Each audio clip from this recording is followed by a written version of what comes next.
My name is Matt Turner. I'm one of the producers on Army of Two, the 40th day, and we're going to be taking you through a little walkthrough of the zoo checkpoints that we were showing at PAX not long ago. But before we jump into that, I want to show you some weapons customization, which we have revamped and overhauled and made bigger and better than it was before. So, one sec, Gino. If you hit A there, Gino, for me. Rock and roll. So here we are, the weapons customization system. So basically the idea here is any single part of any gun can be swapped out any part of any other gun. So kind of the tag word we're using when talking about it is Lego with guns.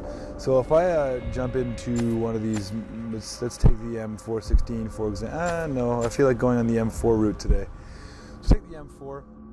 If I take that and we jump into it, I'm able to take it and customize it really how I want it to play inside the game. So I can take the QZB barrel, the AK-47 barrel, the G36 barrel, whatever I want. And all of these things also have gameplay ramifications. They're not just cosmetics. So some of the heavier barrels will give you more damage but worse handling, and vice versa, obviously, for the lighter barrels. There's also parts that aren't attached to any specific gun. They're just, you can find them in the world, and there's specific ways and specific places where you can get them and then put them in your collection.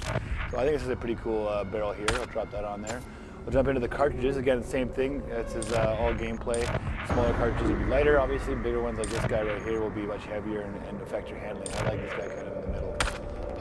We go into the stocks. It's the same thing. Any single one of these stocks we put on your gun the way you want to look and the way you want to play.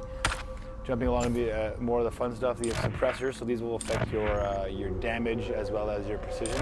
As we move through the suppressor, we find these kind of homemade bayonets that's made from a screw. The idea here is like that you're going to be scrounging in a disaster scenario and you're going to have to find things and make your own kind of homebrew parts. So you can make a whole homebrew gun if you want to. But also these bayonets also have animations with them, so if you have it on your gun, you will use it in the game when you do your melee attacks, which is pretty cool.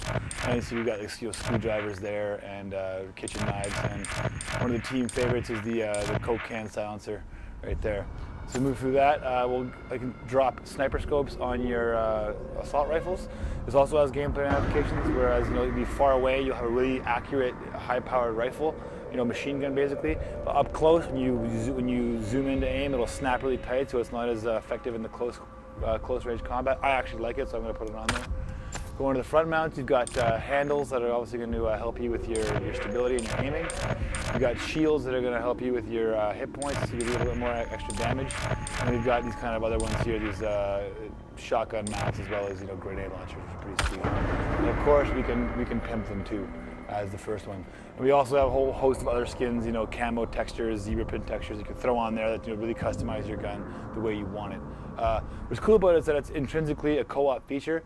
So if I'm going to load out with this kind of crazy, close combat gun, let's hit B and we'll get in the game.